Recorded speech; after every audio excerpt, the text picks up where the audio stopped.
आज जिसे तुम भारत कहते हो, वो कभी एक अलग आइलैंड था। और हिमालयस, जो आज इतने बड़े लगते हैं, एक वक्त था जब वो एग्जिस्ट ही नहीं करते थे।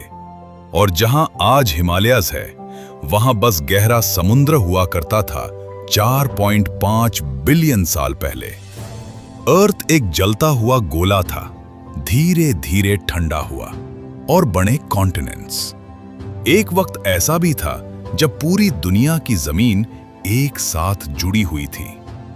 एक सुपर कॉन्टिनेंट जिसे हम पैंजिया कहते हैं। फिर धीरे धीरे ये टूटने लगा और इसी की वजह से एक छोटा सा हिस्सा अलग हुआ, जिसे आज हम भारत कहते हैं।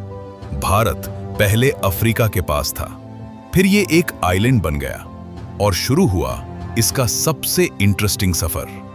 ये धीरे नहीं बल्कि बहुत तेज रफ्तार से नॉर्थ की तरफ बढ़ने लगा और फिर टकराव हुआ। भारत टकरा गया यूरेशियन प्लेट से।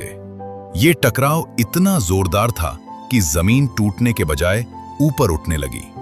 लेयर के ऊपर लेयर फोल्ड होती गई और धीरे धीरे जन्म हुआ हिमालय का। और सबसे सरप्राइजिंग बात, हिमालय आज भी ग्रो कर रहे हैं, हर साल कुछ मिलीमीटर। ये सिर्फ पहाड़ नहीं है, ये इंडिया के क्लाइमेट का कंट्रोल सिस्टम है।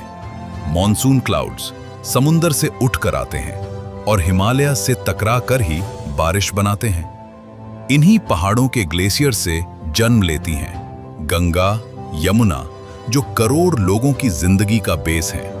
और ये हिमालय एक वॉल की तरह काम करते हैं, जो सिबेरिया की ठंडी हवा को रोक देते हैं। लेकिन नेचर कभी परफेक्ट नहीं होती। हिमालयस यंग है, अनस्टेबल है। अर्थक्वेक्स, लैंडस्लाइड्स और पिघलते ग्लेशियर्स, ये सब हमें याद दिलाते हैं कि ये सिस्टम फ्रेजाइल है।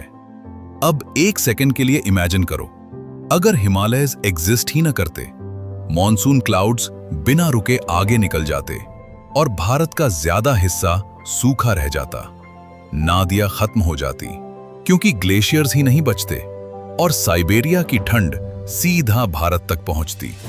तो हिमालय सिर्फ एक लोकेशन नहीं है, ये एक सिस्टम है जो बिना आवाज के भारत को जिंदा रख रहा है। और जब तक ये खड़े हैं, तब तक भारत सेफ है। जय हिंद, जय भारत।